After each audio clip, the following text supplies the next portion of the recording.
Global expansion. Yeah, What do you think?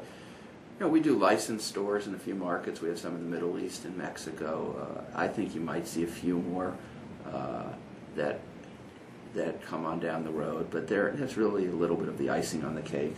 We make some license revenue. It's not a major core strategy for the company. What about China? China, the brand would resonate, it seems to me.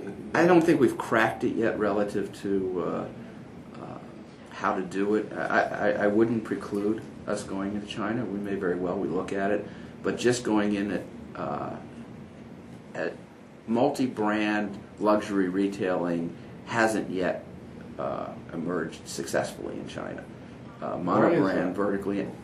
I'm not sure I know the answer to it. It's part of how consumers in China shop.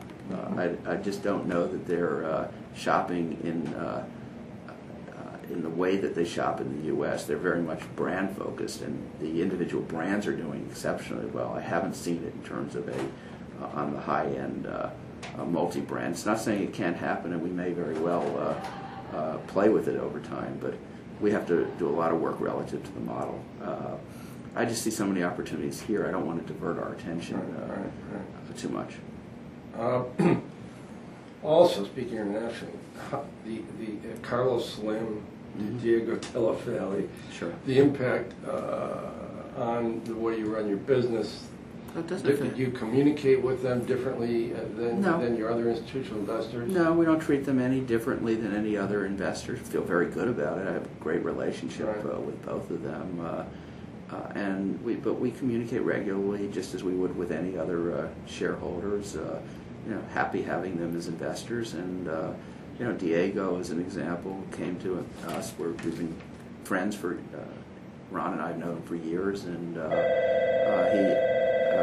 In the depth of the recession, came to us and said, "I really believe in you guys and the business and the brand, and what do you think of me investing in the business?" And we said, "Sure." And it's a public company, you could go by, but he wasn't going to do it without us supporting. And he's done exceptionally well on his investments, and decided he wanted to add more into the business, but he isn't playing a management or active role. It's a passive financial investment. Does their presence in any way insulate you from any kind of activist activity, like surround JCPenney, Target, so forth, these guys? Well, I don't know. I mean, we haven't had any activist activity, that has come at us. So, I don't know what we would do. Honestly, I don't know what we would be doing differently. So, we're open to ideas, but no, we haven't. Does it insulate?